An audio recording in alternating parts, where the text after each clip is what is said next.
Hello guys, for today's video ay kukuha tayo ng pure honey mula mismo dun sa bahay ng bubuyog. Ayan. Pero bago yan, iniimbitahan ko kayo na mag-subscribe sa ating YouTube channel at i-hit nyo na rin ang notification bell para updated kayo sa mga susunod pa nating kalikasan vlogs kagaya nito. So ayun na nga, proceed na tayo dito sa ating pagkuha ng pure and fresh honey mula mismo sa bahay ng bubuyog.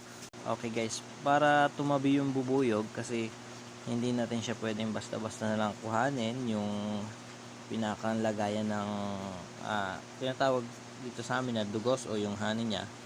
Kailangan papausukan muna natin siya. Ayan. Para tumabi yung mga bubuyog.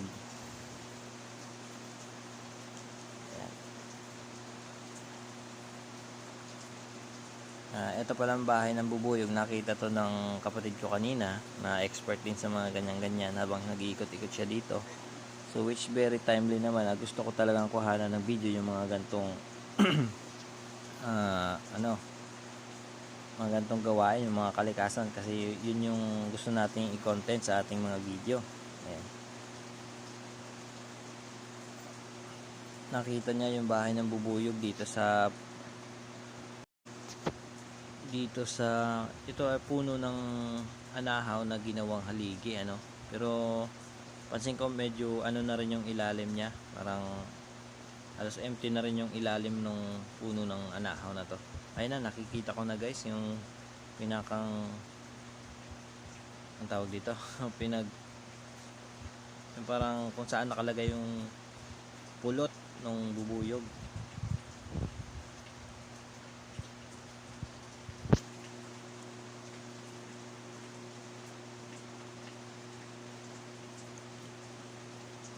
Ayan. So para makuha niya yung sinusubukan niyang baklasin yung mga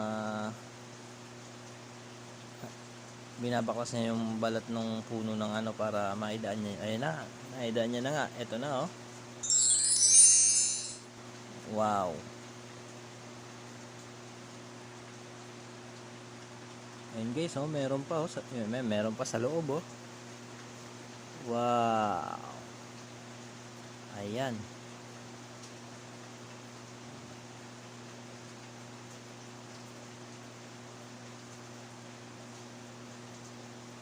Yun, tumulo.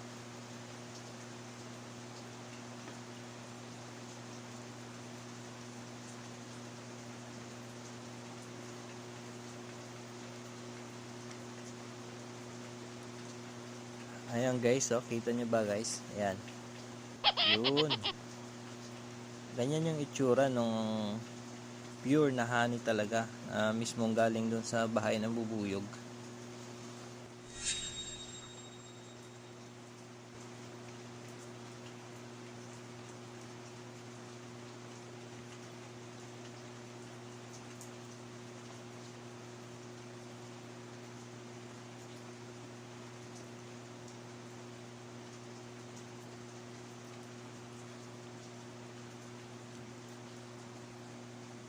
Buti na lang guys, medyo mabait itong mga bubuyog na to, hindi gaanong nangangagat. Kasi meron ding ibang mga bubuyog na pag ginalaw mo yung bahay nila talagang nangangagat Ayan, meron pa.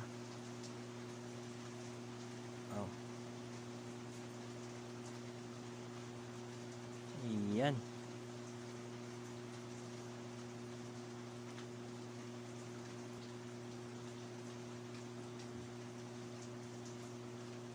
Shoutout dito sa kasama natin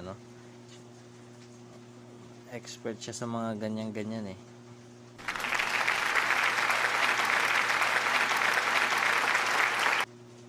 kasi talagang hilig niya rin yung mga ganyan pagkuha ng ayan meron pa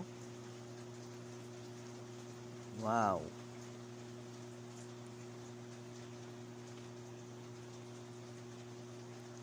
Ayan na, wala na yata, ubos na yata. Ayan na, meron pa ba?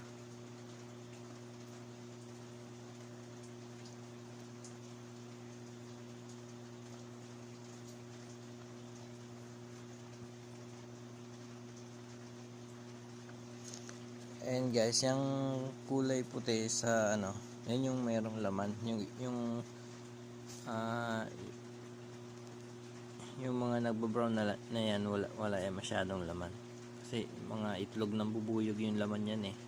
Itong kulay, ayun oh, kita nyo oh. Sinisip-sip ng bubuyog yung ano niya. Wow, sweet.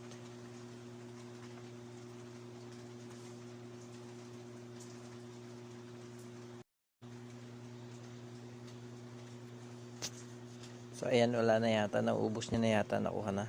So ito na yung itsura guys kapag tinanggal mo na yung pagka kinuha mo lang yung pinakang mayroong laman. Ayan, ganyan itsura niya oh. Ayan, pag tinusok mo yan, talagang may laman, punong-puno ng pulot. Ayan.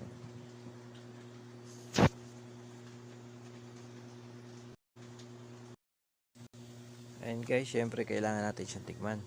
Ayun oh. Ayun. Sobrang tamis yan guys.